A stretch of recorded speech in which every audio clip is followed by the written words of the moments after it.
नमस्कार, times of Swaraj में आप सबों का स्वागत है और मैं हूं संतोष सिंह। और आज हम टाइम्स ऑफ स्वराज में बात कर रहे हैं मधेपुरा डीएम के गुंडागर्दी की।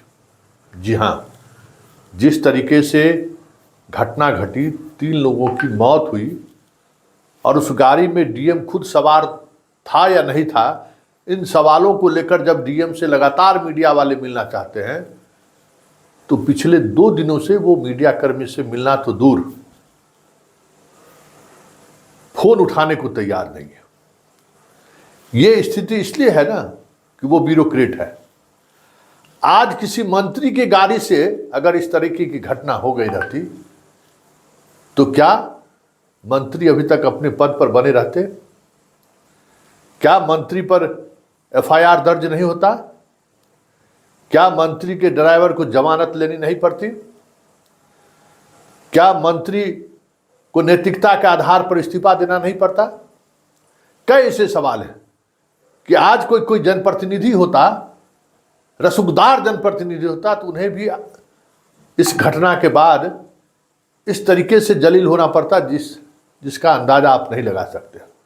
अंदाजा आप लगा भी सकते हैं, देखते भी हैं कि अगर कोई जनप्रतिनिधि, मंत्री अगर इस तरीके का आचरण करे तो किस तरीके से उनके खिलाफ मुहिम चलता है। लेकिन एक डीएम जो गाड़ी में मौजूद था, स्थानीय लोग चीख चीख कर कह रहे हैं कि गाड़ी में मौजूद था।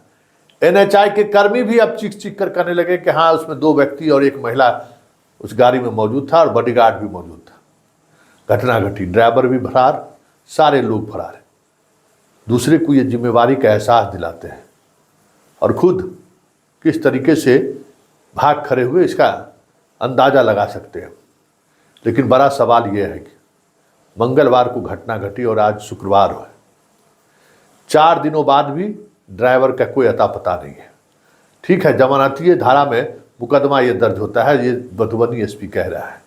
लेकिन सवाल यह है कि वो गाड़ी जो कहा जा रहा है मधेपुरा प्रशासन के द्वारा कि वो गाड़ी में कुछ तकनीकी खराबी थी और गाड़ी जा रहा था ठीक कराने के लिए, बगल वाले लेन में कैसे पहुंच गया ये उससे पता नहीं है, जांच का विषय है। तो अगर इस तरीके से हठ धर्मिता पर प्रशासन उतर जाए, क्या अभी कोई आम आदमी के गाड़ी से एक्सीडेंट हुआ रहता तो थाना इसी तरीके से चुप रहता? क्या थाना उस पर दबिश नहीं बनाता? पूरा सिस्टम खामोश रहता? सवाल ही नहीं है। थानेदार के लिए तो एक्सीडेंट माना जाता है दुधारी गांव, जितना पैसा वसूल सके। बिना परिवहन विभाग का तो कहना नहीं है, फिटनेस सर्टिफिकेट वहां से जारी होता है। तो डीएम की गाड़ी खराब था और अब इंजीनियर से रिपोर्ट मांगा जा रहा है। वाह, देख लीजिए, दुर्घटना जो है सड़क के कारण तो नहीं हुई है। अब आप समझ लीजिए, इंजीनियर से रिपोर्ट मांगा गया कि हो सकता है कि सड़क का लेवलिंग ठीक नहीं हो या सड़क इस तरीके से वहां बना हो जिस कारण से तो एक्सीडेंट नहीं हुआ है। इंजीनियर को भी अब इस जांच में शामिल कर लिया है। मतलब किसी भी परिस्थिति में डीएम को क्लीन चिट मिले, इसके लिए पूरे प्रशासनिक महकमा लगा हुआ है। लेकिन हम मीडिया वाले लगातार सवाल खड़े करते रहे। और सबसे बड़ी बात यह है कि इस राज्य के जो चीफ सेक्रेटरी हैं या मुख्यमंत्री के जो मुख्य सलाहकार हैं या मुख्य सचिव जो है मुख्यमंत्री के, जो दीपक कुमार या अमित सुहानी हो या उनके अधीनस्थ जो अधिकारी हैं, क्या लगातार मीडिया के द्वारा सवाल खड़े करने के बावजूद भी क्या उनको वो फर्ज नहीं बनता है कि एक बार मधेपुरा डीएम के मसले पर जांच करवा लें? क्योंकि छठ पर्व में अगर वो व्यक्ति फरार है तो ये बहुत बड़ा अपराध है।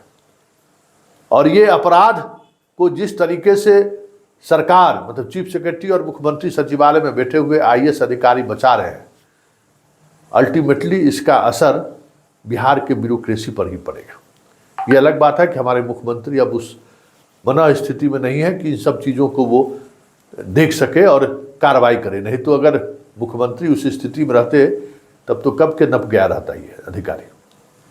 लेकिन सवाल है कि आखिर इसको बचा कौन रहा है, इसके पीछे कौन खड़ा है?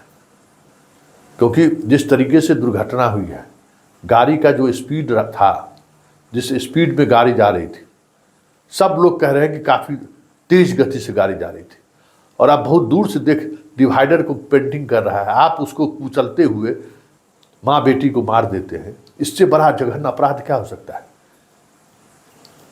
आप सर्टिफिकेट कुछ भी दे दीजिए, इंजीनियर से कह दीजिए कि रोड खराब हो गया था, परिवहन विभाग कह दे कि गाड़ी में जो है सो ब्रेक फेल हो गया था, कुछ भी आप लिख दीजिए, लेकिन सवाल तो उठेगा। और सवाल ये उठेगा कि एक IAS अधिकारी को बचाने में किस तरीके से पूरा महकमा लगा हुआ है। और यही सवाल अगर किसी राज्य के मंत्री का होता तो क्या इसी तरीके से सिस्टम काम करती? क्या DMSE इसी तरीके से काम करते? सरकार अभी तक हिल गई रहती, विपक्ष हमलावर रहता। विपक्ष का हाल देख ही लिए, कुछ बोलने को तैयार नहीं है। लगता है जैसे कोई लोगों की जान ही नहीं गई है, 3 लोगों का जान जाने की कोई कीमत ही नहीं है। यही है, यही सवाल है, आखिर इस DM को बचा कौन रहा है? और जो बचा रहा है, अगर वो ये समझ रहे हैं कि हम इनको बचा लेंगे, तो बहुत कुछ सारी चीज़ें ऐसी चलती हैं जो हमारे आपके नियंत्रण में नहीं रहता है।